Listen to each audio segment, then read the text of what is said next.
Olá pessoal, tudo bem? José Rafael por aqui para mais um vídeo no meu canal no YouTube. Dessa vez para o concurso da Polícia Militar do Estado de São Paulo, cargo de soldado de segunda classe, edital publicado no dia 27 de abril. No conteúdo programático aparece a disciplina de Administração Pública. Foram exigidos conhecimentos acerca de determinados tópicos da Constituição Federal, da Constituição do Estado de São Paulo. Também é exigido conhecimento acerca da Lei de Acesso à Informação, a Lei 12.527, bem como um decreto estadual que regulamenta esta lei federal. A partir deste vídeo, iniciarei uma série de vídeos com questões comentadas, focado nesse edital, focado nesse concurso. Uma vez que o nosso conteúdo é focado, resolveremos aqui questões apenas da banca VUNESP, que é a banca organizadora deste concurso. Se você ainda não é inscrito, inscreva-se aqui no meu canal no YouTube, ative as notificações para ser avisado quando novos vídeos forem publicados e não saia desse vídeo sem antes deixar o seu like para ajudar o canal. Aqui na descrição do vídeo você encontrará um link para baixar o material de apoio desta aula. Clique no link, cadastre-se para entrar na minha lista de contatos e ter acesso ao material de apoio, tudo bem? Primeira questão, assinale a alternativa que se refere aos direitos e garantias fundamentais conforme expresso na Constituição Federal. Alternativa A, é livre a manifestação do pensamento, sendo permitido anonimato em casos de risco de vida. A alternativa A está errada, pois o anonimato é vedado. O anonimato é proibido pela Constituição Federal. Artigo 5º da Constituição, inciso 4º, é livre a manifestação do pensamento, sendo vedado, proibido o anonimato. A proibição ao anonimato possibilita a identificação daquele indivíduo que, sob pretexto de expressar o seu pensamento, acaba violando a imagem ou a honra de terceiros. A alternativa A está errada, está eliminada, portanto. A alternativa B, ninguém será submetido a tortura nem a tratamento desumano ou degradante, com exceção aos casos de crime contra a pátria e suas autoridades. Olha só, ninguém será submetido a tortura, nem a tratamento desumano ou degradante, sem exceções. Sem exceções. A tortura, o tratamento desumano ou degradante são vedados em quaisquer hipóteses, tá bom? A alternativa B está errada. A alternativa C, é plena a liberdade de associação para fins lícitos, exceto em casos de flagrante disseminação de ódio, preconceito e contrária à ordem política e social do país.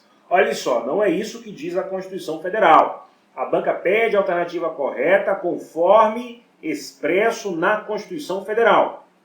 No inciso 17 do artigo 5º da Constituição, consta que é plena a liberdade de associação para fins lícitos, vedada a de caráter paramilitar. As associações paramilitares são aquelas que se organizam de forma semelhante às Forças Armadas, às instituições militares do Estado. Nessas organizações paramilitares se observa a rígida hierarquia, a disciplina, treinamento bélico, ou seja, os membros são treinados em armas para batalhas, para confrontos, para guerras. A alternativa C está errada. Vejamos a alternativa D. É garantido o direito de propriedade, exceção feita em casos de interesse particular ou mesmo público e social sobre a terra.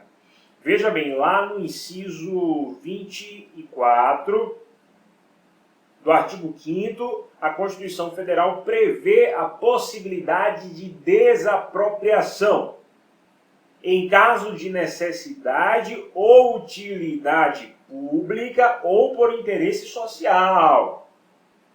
Interesse particular não excepciona o direito à propriedade.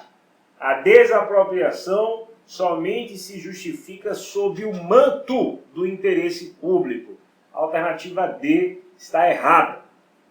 Resta-nos a alternativa E. Leiamos. É livre a expressão da atividade intelectual, artística, científica e de comunicação, independentemente de censura ou licença. A alternativa E é o nosso gabarito, a alternativa E de escola.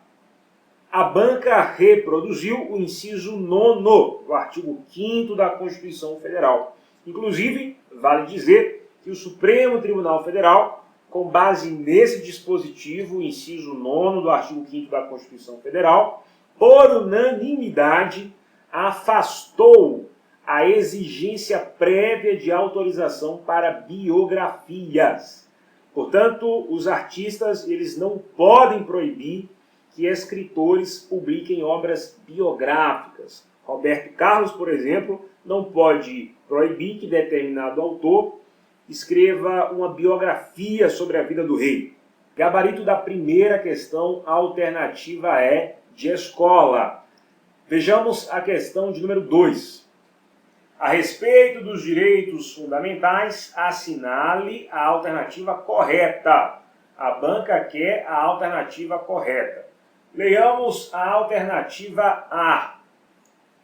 Historicidade, universalidade, ilimitabilidade, irrenunciabilidade e imprescritibilidade são algumas das características dos direitos fundamentais. O erro da alternativa A está na palavra ilimitabilidade. Não é ilimitabilidade, e sim limitabilidade. Que é sinônimo de relatividade. Implica dizer que os direitos fundamentais não são absolutos, ou seja, estão sujeitos a restrições, a limitações. Exemplo de limitação é a desapropriação, a qual acabamos de comentar. É garantido o direito de propriedade, porém, havendo necessidade ou utilidade pública ou interesse social, poderá o Estado determinar a desapropriação. Os direitos fundamentais são limitados, são relativos, não são absolutos. As demais características previstas no enunciado da alternativa A estão corretas. Historicidade significa que os direitos fundamentais surgem e se desenvolvem no decurso do tempo, conforme o momento histórico. Universalidade significa dizer que existe um conjunto mínimo, um núcleo mínimo de direitos fundamentais que são reconhecidos a todas as pessoas. Cuidado com essa característica. Veja bem, não estou dizendo que todas as pessoas são titulares de todos os direitos fundamentais. Não é isso que eu estou dizendo. Os direitos políticos, por exemplo, são direitos fundamentais e nem por isso todas as pessoas possuem titularidade de direitos políticos. Universalidade significa dizer que existe um conjunto mínimo de direitos e esse núcleo mínimo de direitos compõe aquilo que se chama de dignidade da pessoa humana. Irrenunciabilidade significa dizer que o titular não pode renunciar o direito fundamental. Você, eu, nós não podemos renunciar os nossos direitos fundamentais. No sentido de que a essência do direito fundamental não pode ser desprezada, nem mesmo pelo seu titular. E imprescritibilidade significa dizer que os direitos fundamentais são imprescritíveis. Ou seja, não são alcançados pela prescrição.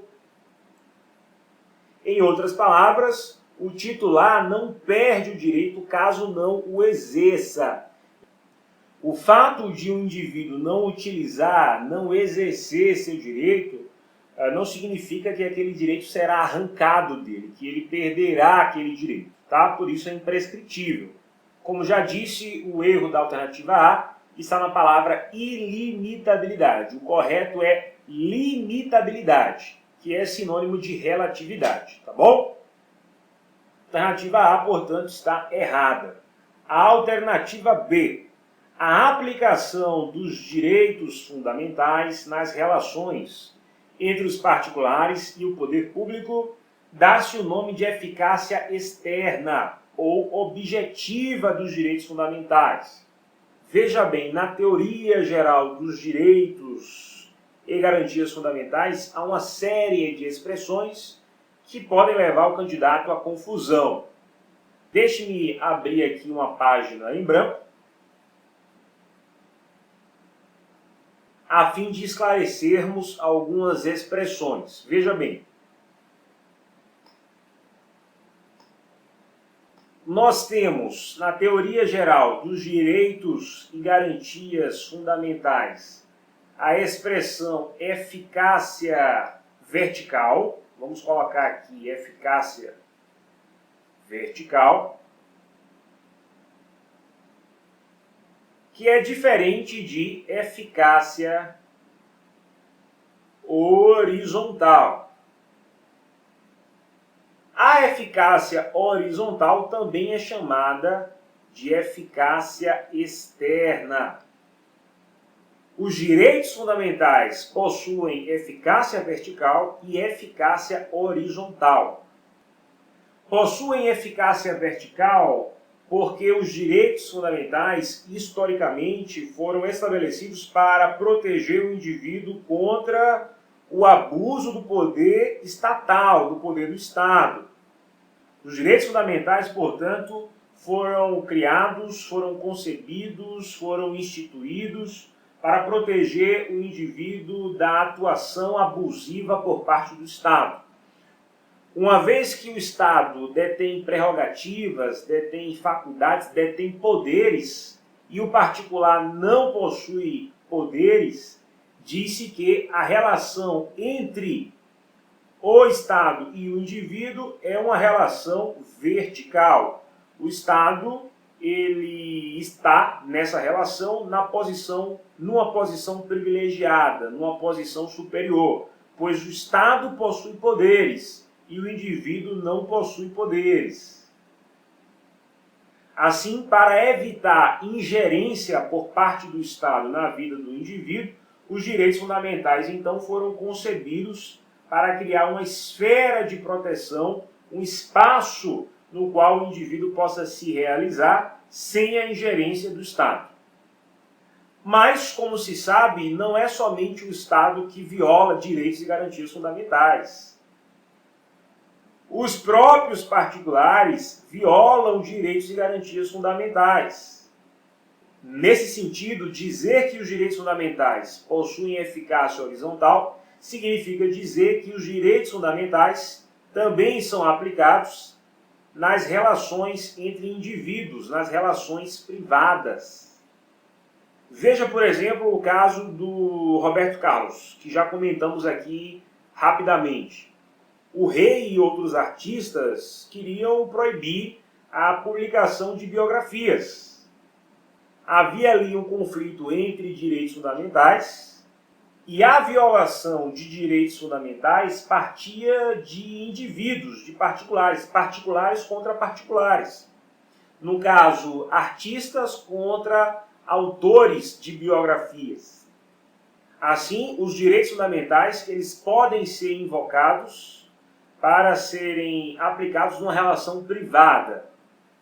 Na relação entre indivíduos, há o que nós chamamos de relação horizontal, porque, em tese, do ponto de vista jurídico, todos são iguais perante a lei, sem distinção de qualquer natureza.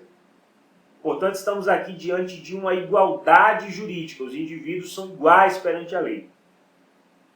E aí chamamos essa relação de relação horizontal. Na teoria geral dos direitos e garantias fundamentais, nós encontramos também as seguintes expressões: eficácia subjetiva, que não se confunde com eficácia objetiva. Eficácia subjetiva significa dizer que os direitos fundamentais integram, compõem o patrimônio jurídico dos indivíduos. Os direitos fundamentais são verdadeiros direitos subjetivos. São direitos dos quais o indivíduo é titular. E por ser titular de direitos, ele pode exigir a proteção a esse direito, bem como a devida reparação caso o seu direito tenha sido violado.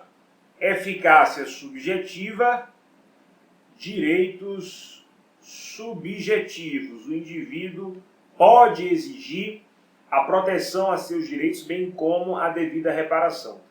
Eficácia objetiva, por sua vez, significa dizer que os direitos fundamentais não são apenas direitos subjetivos.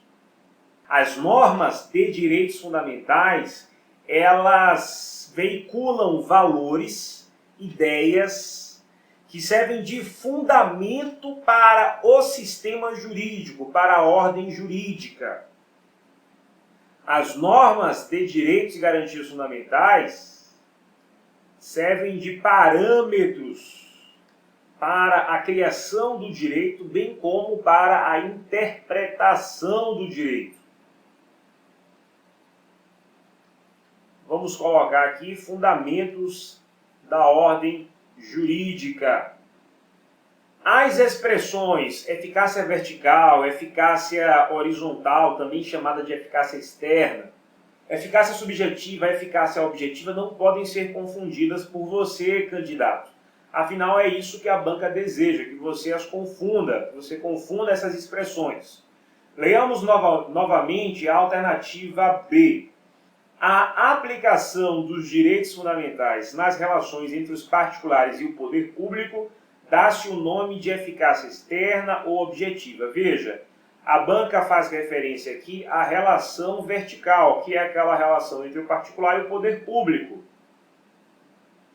Logo, estamos aqui diante da eficácia vertical dos direitos e garantias fundamentais. Não estamos diante da eficácia horizontal. Eficácia horizontal, conforme vimos, é sinônimo de eficácia externa. E também não estamos aqui diante da eficácia objetiva. Estaríamos diante da eficácia objetiva se a banca estivesse afirmando que os direitos fundamentais são fundamentos da ordem jurídica. Logo, a alternativa B está errada. Vejamos a alternativa C.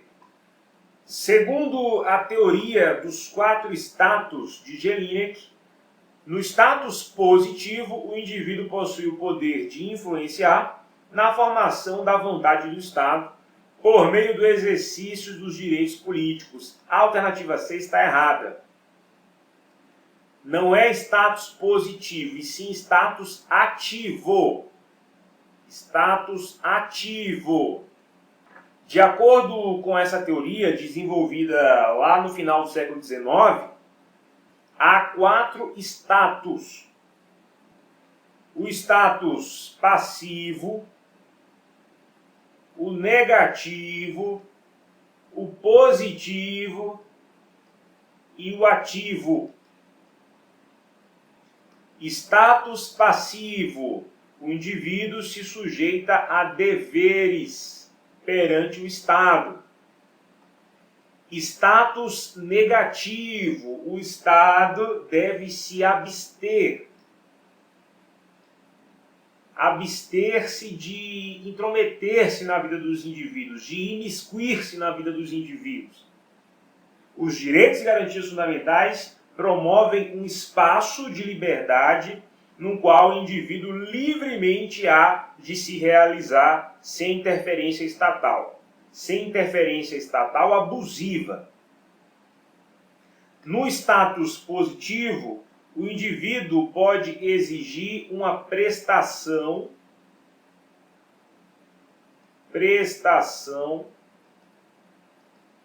positiva por parte do Estado.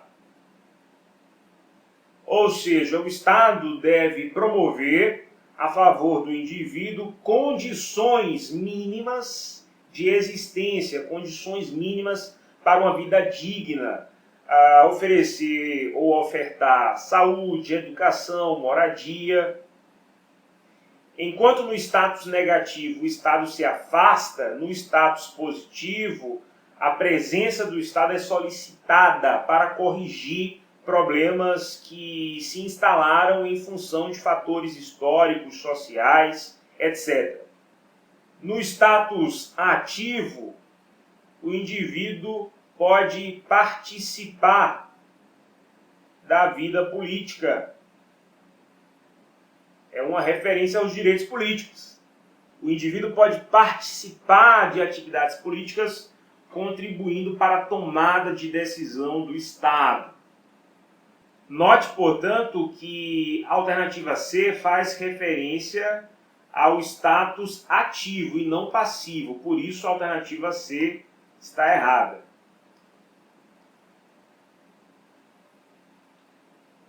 O poder de influenciar a formação da vontade do Estado, ou seja, de participar de atividades políticas mediante o exercício dos direitos políticos, corresponde ao status ativo e não ao status positivo, tá bom? A alternativa C está eliminada. A alternativa D, por afrontar o direito à liberdade de expressão previsto na Constituição, é inconstitucional o dispositivo que proíbe, no âmbito da programação das emissoras de radiodifusão comunitária, a prática de proselitismo.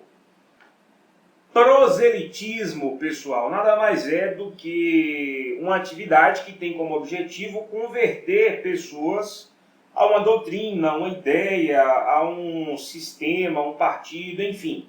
A lei que proibia proselitismo em rádios comunitárias foi sim considerada inconstitucional pelo Supremo Tribunal Federal. Portanto, a alternativa D está correta, é o gabarito da questão de número 2. Rádios comunitárias, emissoras de radiodifusão comunitária, são rádios pequenas, são estações de rádio pequenas. O alcance delas se restringe a uma determinada comunidade. O alcance da rádio se restringe a uma determinada comunidade, tá bom? Então, a lei que proibia o proselitismo nessas rádios pequenas foi sim considerada inconstitucional pelo Supremo Tribunal Federal. O Supremo entendeu que a proibição de proselitismo nas rádios comunitárias violaria a liberdade de expressão, que é um direito fundamental garantido na Constituição Federal. Muito bem, alternativa D, gabarito da questão de número 2. A alternativa E de escola, leiamos, as entidades associativas, ainda que não expressamente autorizadas, têm legitimidade para representar seus filiados judicial ou extrajudicialmente. A alternativa está errada, pois as associações, para representar seus filiados, depende de autorização destes, autorização expressa. Essa autorização pode ser colhida individualmente ou pode ser colhida durante uma Assembleia Geral, por exemplo. Muito bem, vamos para a questão de número 3.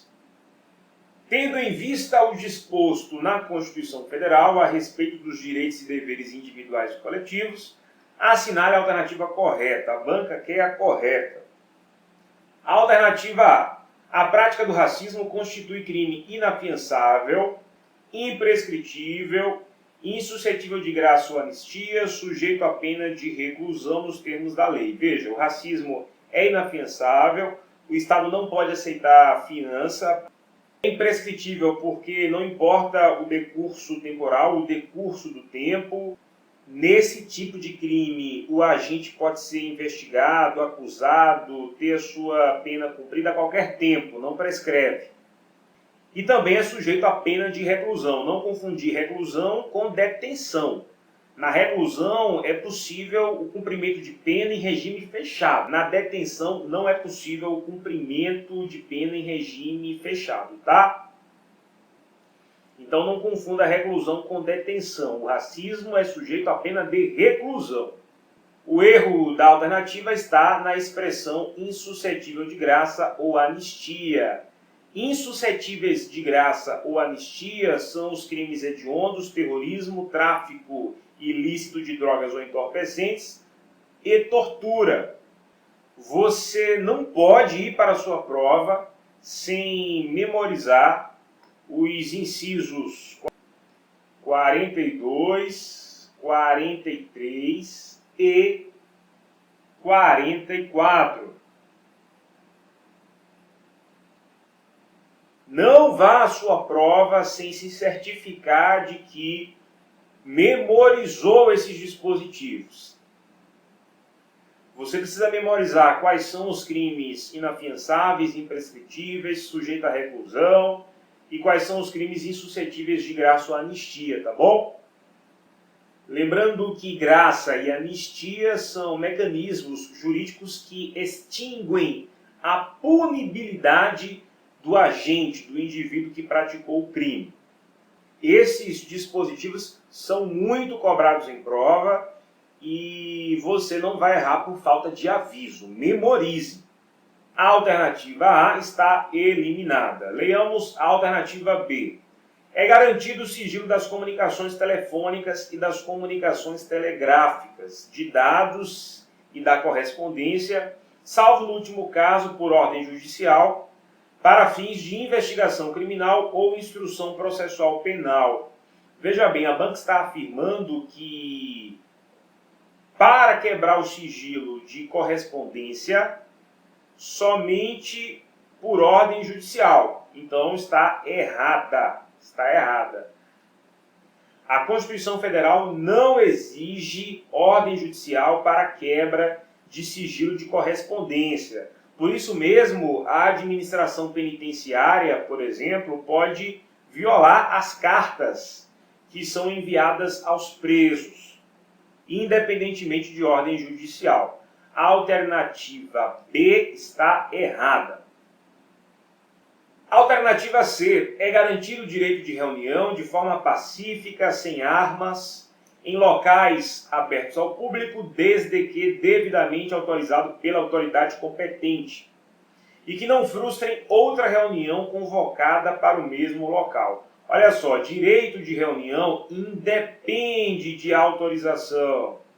O direito de reunião é exercido independentemente de autorização, conforme dispõe o inciso 16 do artigo 5º da Constituição Federal. A alternativa C está errada.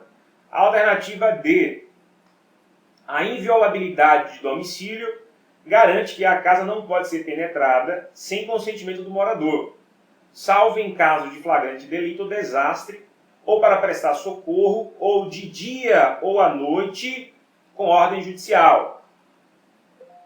Ordem judicial somente durante o dia. Não havendo consentimento do morador, o cumprimento de ordem judicial somente poderá se dar durante o dia, conforme o inciso 11 do artigo 5º da Constituição Federal. Cuidado com a pegadinha. A alternativa D está errada. A alternativa é: ninguém será preso senão em flagrante delito, ou por ordem escrita e fundamentada de autoridade judiciária competente, salvo nos casos de transgressão militar ou crime propriamente militar definidos em lei. A banca copiou e colou o inciso 61 do artigo 5º da Constituição Federal. A prisão se dá ou por flagrante delito ou por ordem judicial, exceto nos casos dos militares. Em se tratando de militares, a autoridade superior hierárquica poderá determinar a prisão caso haja transgressão de dever disciplinar ou crime militar, tá? Prática de crime militar. Ou seja, os militares podem ser presos, mesmo que não haja flagrante delito ou ordem judicial, tá bom? A alternativa está correta, é o gabarito da questão de número, deixe-me ver, questão de número 3. Vamos lá, questão de número 4. No tocante ao direito à informação, a Carta Magna estabelece expressamente que a alternativa A. Carta Magna, você sabe, é uma referência à Constituição Federal, tá bom? A alternativa A. O servidor que se recusar a fornecer as informações solicitadas sujeita-se a responder pelo crime de desobediência. Nada a ver, pessoal, nada a ver. Crime de desobediência está lá no artigo 330 do Código Penal, que consiste na desobediência à ordem legal de funcionário público, ou seja, o funcionário público determina uma ordem legal e o agente recusa cumprir aquela ordem legal. E aí se configura o crime de desobediência. Em nada tem a ver com o fato de o funcionário público recusar a fornecer informações que estão sendo solicitadas. A alternativa A está erradíssima. Alternativa B. A administração deve fornecer as informações solicitadas quando estas forem de interesse particular do solicitante, ficando desobrigada de fornecê-las se forem apenas de interesse geral. Basta ler o inciso 33, né, pessoal? O inciso 33 do artigo 5º da Constituição Federal. Todos têm direito a receber dos órgãos públicos informações de seu interesse particular ou de interesse coletivo ou geral. A alternativa B está errada. A alternativa C. A administração não pode se recusar a fornecer as informações solicitadas, alegando que seu sigilo é imprescindível à segurança da sociedade e do Estado. A alternativa C está errada também. A administração pública pode sim se recusar a fornecer informações, alegando que o sigilo delas é imprescindível à segurança da sociedade e do Estado. Vejamos a alternativa D de dado. O solicitante tem direito a receber dos órgãos públicos informações de seu interesse particular ou de interesse coletivo ou geral, exatamente conforme dispõe o inciso 33 do artigo 5º da Constituição Federal, gabarito letra D de dado. A alternativa é: as exceções ao direito de obter informações se relacionam às informações que dizem respeito a dados de servidores públicos, autoridades e membros do Ministério Público e do Poder Judiciário. A banca está dizendo que informações sobre agentes públicos não podem ser divulgadas. E isso está errado, tá? A alternativa E está errada. Basta lembrar, por exemplo, do Portal da Transparência. No Portal da Transparência há informações sobre agentes públicos. Gabarito da questão de número 4, alternativa D de dado. Questão de número 5. Assinale a alternativa que, nos termos da Constituição Federal, apresenta apenas crimes inafiançáveis e imprescritíveis. Olha só, olha só, olha só. A banca exigindo mais uma vez memorização dos dispositivos 42, 43, 44 do artigo 5º da Constituição Federal. Já avisei e vou avisar novamente. Não vá à sua prova sem se certificar de que memorizou esses dispositivos. Eu tenho aqui, inclusive, um quadrinho que eu utilizo nas aulas teóricas e deixe-me compartilhar com vocês.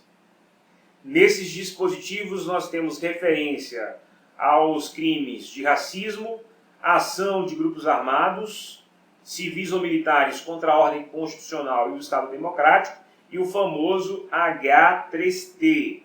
H de crimes hediondos, 3T porque nós temos 3 crimes iniciados com a letra T. Terrorismo, tráfico ilícito de entorpecentes e drogas afins e tortura. Esses crimes são correlacionados com os institutos da fiança, da imprescritibilidade, da pena de reclusão e dos mecanismos jurídicos de graça ou anistia, que são mecanismos que extinguem a punibilidade do agente, do indivíduo que praticou o crime. Observe que todos esses crimes são inafiançáveis. O racismo é inafiançável e imprescritível e sujeito à pena de reclusão. A ação de grupos armados, civis ou militares contra a ordem constitucional e o Estado democrático são inafiançáveis e imprescritíveis. E o H3T são inafiançáveis e insuscetíveis de graça ou anistia. Memorize! A banca pede os crimes que são inafiançáveis e imprescritíveis. Então, é uma referência ao racismo e à ação de grupos armados, correto? Vejamos qual alternativa corresponde à correta. Qual alternativa é a correta? Deixe-me ler a alternativa A. A ação de grupos armados, civis ou militares contra a ordem constitucional e Estado democrático, tortura. Tortura não é imprescritível, tá? A alternativa A está errada. Hediondos não é imprescritível, a B está errada. Terrorismo, tráfico ilícito de entorpecentes e drogas afins não são imprescritíveis. Tortura não é imprescritível, só nos resta aí a alternativa E de escola. Racismo e ação de grupos armados são crimes inafiançáveis e imprescritíveis. Gabarito, alternativa E, questão de número 5. Vamos para a próxima questão, questão de número 6. Ao dispor sobre os direitos e garantias fundamentais, a Constituição Federal de 88 dispõe que, alternativa A, após o registro dos filiados, as entidades associativas têm legitimidade automática para representá-los judicial ou extrajudicialmente. O direito à representação por parte das associações não é automática, não ocorre de forma automática após o registro dos filiados. A associação somente representa o filiado se ele desejar, então ele deve autorizar de forma expressa. Tudo bem? A alternativa A está errada. A alternativa B, a lei estabelecerá o procedimento para desapropriação por necessidade ou utilidade pública ou por interesse social, mediante justa e prévia indenização em títulos da dívida pública, ressalvados os casos previstos na Constituição Federal.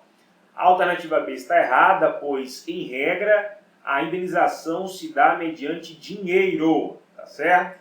A alternativa B está errada. Leia o inciso 24 do artigo 5º da Constituição Federal. Procedimento para desapropriação por necessidade ou utilidade pública ou por interesse social, mediante justa e prévia indenização em dinheiro. Ok? Alternativa C. As associações só poderão ser compulsoriamente dissolvidas, obrigatoriamente dissolvidas, ou ter suas atividades suspensas por decisão judicial, exigindo-se no primeiro caso, ou seja, no caso de dissolução, o trânsito em julgado. Alternativa correta, perfeita. Para suspender as atividades das associações, não há necessidade de trânsito em julgado. Veja bem, em ambos os casos, dissolução ou suspensão, há necessidade de ordem judicial. A diferença é que, no caso de suspensão, não há necessidade de trânsito em julgado. As atividades de uma associação podem ser suspensas a partir de uma decisão de primeira instância, não precisa transitar em julgado. Agora, para dissolver, aí sim tem que esperar o trânsito em julgado, tá bom? Logo, a alternativa C é o gabarito da questão de número 6. Vejamos a alternativa D. É livre o exercício de qualquer trabalho, de qualquer ofício, de qualquer profissão, atendidas as qualificações profissionais que o respectivo órgão de classe estabelecer. Não é isso que diz a Constituição Federal. É livre o exercício de qualquer trabalho, ofício ou profissão, atendidas as qualificações profissionais que a lei estabelecer. A alternativa D está errada. Vejamos a alternativa E. os tratados internacionais sobre direitos humanos que forem aprovados por maioria absoluta em cada casa do Congresso Nacional, em 2 turnos, serão equivalentes às emendas constitucionais. Não é maioria absoluta. O quórum é 3/5 em 2 turnos em cada uma das casas do Congresso Nacional. Deixe-me abrir aqui uma página em branco. Artigo 5º, parágrafo 3º da Constituição Federal. Para que um tratado internacional sobre direitos humanos seja inserido no ordenamento jurídico brasileiro com status de emenda constitucional,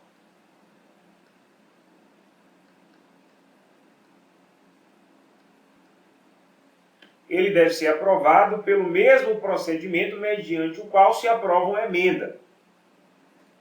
E qual é o procedimento de aprovação de uma emenda constitucional? 2 turnos em cada uma das casas do Congresso Nacional. 2 turnos na Câmara dos Deputados, 2 turnos no Senado Federal. E em cada um desses turnos deve haver uma aprovação de 3/5 dos membros da casa. Primeiro turno na primeira casa, 3/5 dos membros. Segundo turno na primeira casa, 3/5 dos membros. Passou nos 2 turnos da primeira casa e em cada um dos 2 turnos obteve o quórum de 3/5 dos membros, aí vai para a segunda casa seguir o mesmo procedimento. É isso que dispõe o parágrafo 3º do artigo 5º da Constituição Federal. Por isso, a alternativa está errada, não é maioria absoluta, tá?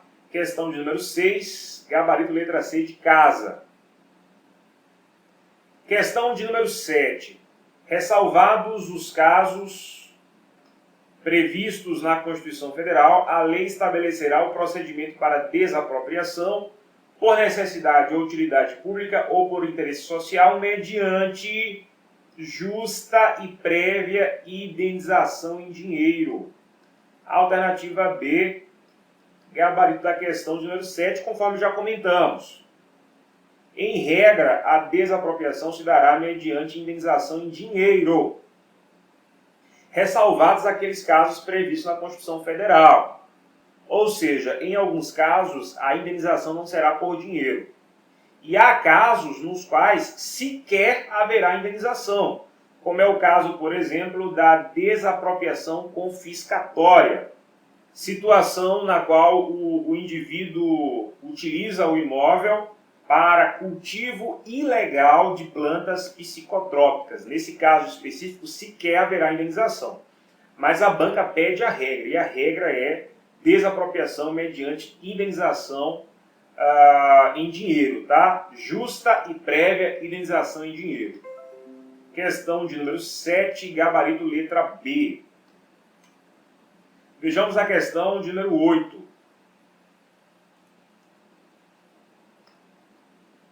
Considerando que dispõe a Constituição Federal sobre os direitos e garantias fundamentais, se um cidadão brasileiro se recusar a prestar o serviço militar obrigatório, alegando que sua religião não permite essa prática, é correto afirmar nessa hipótese que esse cidadão, a alternativa A. Veja bem, estamos aqui diante do direito fundamental à escusa de consciência. Escusar-se é livrar-se de alguma coisa. Escusa de consciência é livrar-se de uma atividade que, se praticada, violaria a consciência do indivíduo, violaria o sistema de crenças do indivíduo. O inciso 8º do artigo 5º garante o direito à escusa de consciência. Portanto, o indivíduo ele pode, por motivo de crença religiosa ou de convicção filosófica ou política, recusar-se a cumprir uma obrigação que é imposta a todos, uma obrigação legal imposta a todos, a exemplo da obrigação do serviço militar. O Estado ele deve ofertar a esse indivíduo uma prestação alternativa. E aí o que é que acontece? Se o indivíduo se recusar a cumprir a obrigação legal a todos imposta e, em seguida, também se negar a cumprir a prestação alternativa ofertada pelo Estado, fixada em lei, aí o indivíduo sofrerá privação de direitos. Vamos ler as alternativas. Alternativa A: não poderá ser dispensado do serviço militar. Poderá sim ser dispensado do serviço militar, caso essa atividade viole o sistema de crenças dele. A alternativa A está errada. A alternativa B: poderá ser dispensado de prestar o serviço militar, mas perderá automaticamente seus direitos. Não, negativo. Ele se recusa a cumprir a obrigação legal a todos imposta, que no caso da questão é o serviço militar obrigatório, e até aí ele não é privado em nada. Ele somente sofrerá privação de direitos se recusar a prestação alternativa ofertada pelo Estado. Portanto, a alternativa B está errada. A alternativa C terá como consequência da recusa de prestar o serviço militar a sua prisão por ter fixado em lei negativo. Negativo. Deixe-me alterar aqui a cor da caneta. O indivíduo ele pode invocar seu sistema de crenças para se livrar dessa atividade, que é uma atividade legal imposta a todos. Nesse primeiro momento, ele não sofre nenhuma privação de direitos. O Estado, então, conforme eu já comentei, oferta a este indivíduo uma prestação alternativa. Se o indivíduo recusar essa prestação alternativa, aí sim ele sofrerá a privação de seus direitos. Vejamos a alternativa D de dado. Será dispensado do serviço militar sem a imposição de penas ou outras obrigações, pois a Constituição Federal garante a liberdade religiosa. Olha, é verdade que ele será dispensado do serviço militar obrigatório, mas ele se sujeita a outras obrigações. O Estado impõe uma prestação alternativa.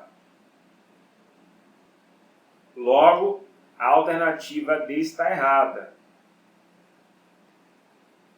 Só nos resta a alternativa E. Poderá obter a dispensa do serviço militar obrigatório, até aqui está correto, mas terá que cumprir prestação alternativa, exatamente, se não quiser perder seus direitos políticos. A A, B, a C e a D estão erradas inquestionavelmente. Na alternativa E, a banca afirma que se o indivíduo se recusar a cumprir prestação alternativa, perderá seus direitos políticos. A alternativa E é a alternativa que resta, portanto é o gabarito, mas uma observação aqui deve ser feita. A Constituição Federal não esclarece se a recusa a cumprir prestação alternativa é caso de perda ou suspensão de direitos políticos. Na doutrina, prevalece o entendimento segundo o qual a recusa de cumprir prestação alternativa é caso de perda. Então veja que a banca, a VUNESP, está seguindo aqui o entendimento majoritário, ou seja, aquele entendimento que predomina na doutrina. A banca, nessa questão aqui, ela se posicionou quanto a essa controvérsia. Portanto, se vai fazer concurso da VUNESP, recusa de cumprir prestação alternativa é hipótese de perda de direitos políticos e não suspensão de direitos políticos, tá bom? Questão de número 8, gabarito letra E de escola. Vamos para a penúltima questão. A Constituição Federal assegura e protege expressamente o direito à vida. Nesse sentido, o texto constitucional estabelece, em relação à pena de morte, a alternativa A é vedada como regra, mas pode ser aplicada em casos excepcionais. quando o crime foi praticado com extrema violência ou causou grande comoção social. Negativo, né, pessoal? A pena de morte no Brasil somente em caso de guerra declarada. A alternativa A está errada. A alternativa B é totalmente vedada? Não, não é totalmente vedada. Há exceção. No caso de guerra declarada, a pena de morte será possível. A alternativa C não pode ser aplicada, salvo em caso de guerra declarada, nos termos da Constituição Federal. Exatamente. A pena de morte, em regra, é vedada, é proibida, mas em caso de guerra declarada, será possível a pena de morte, tá bom? Você pode conferir essa informação lá no inciso 47 do artigo 5º da Constituição Federal. Não haverá pena de morte, salvo em caso de guerra declarada.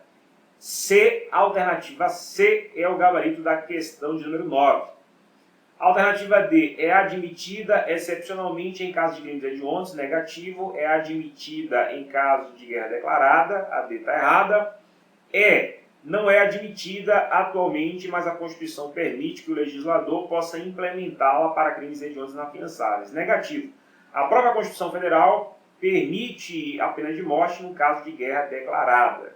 Questão de número 9, gabarito letra C de casa. Vamos para a última questão. Questão de número 10.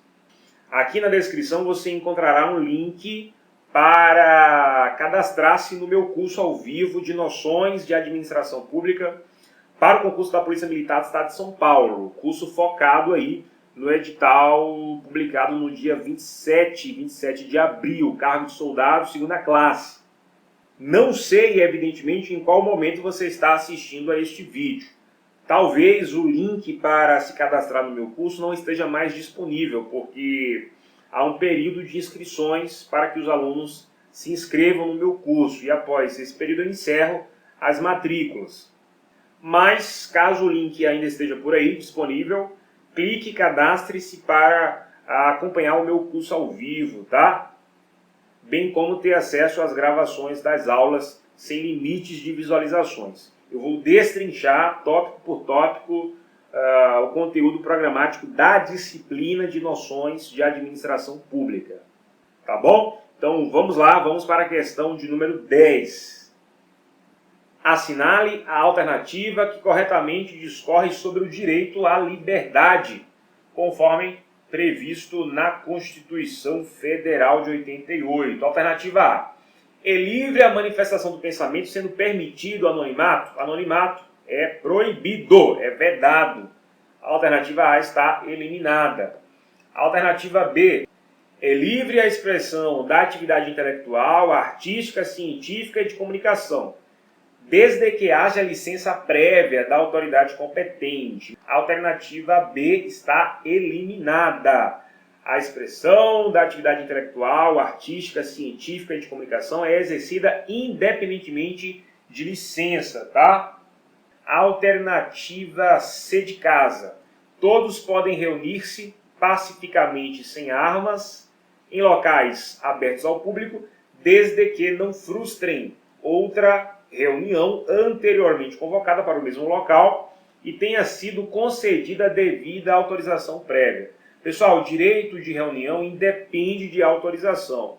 O que se exige é um aviso prévio para não prejudicar outra reunião anteriormente convocada para o mesmo local e horário. Então, o que se exige é um aviso prévio, uma comunicação aos órgãos públicos sobre a realização da reunião.